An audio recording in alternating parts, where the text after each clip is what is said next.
let's unbox this and I'll take you through the steps of how to set it all up.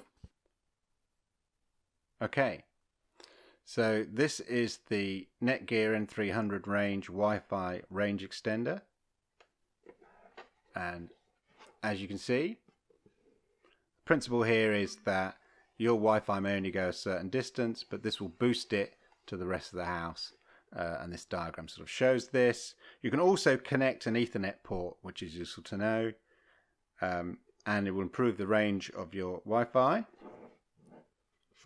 And then here you'll see they've got the Ethernet port, which is underneath if you want to use one.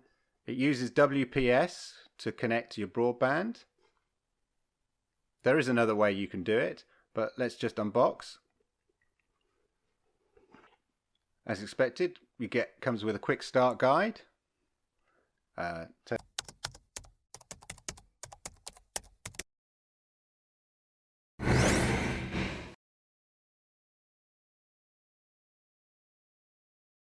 You how to use it, etc.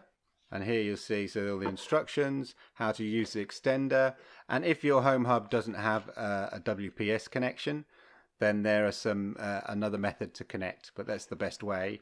It comes with a warranty, of course. As you'll see, it's quite small actually. I mean, it's very small, very discreet.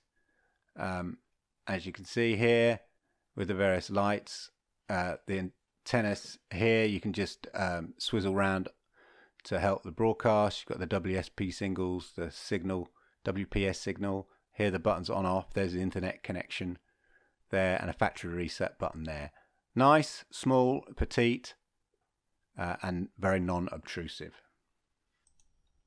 You only have to do this sort of close to the hub to get it connected. There we are now. It's gone solid, so we can unplug that and put it in wherever we want in the house, and it's ready to go. So I hope you find that useful. I hope that you could follow that fairly straightforward. There are lots of other versions. It's not just, you know, the Netgear. Netgear is a sort of a recognized brand.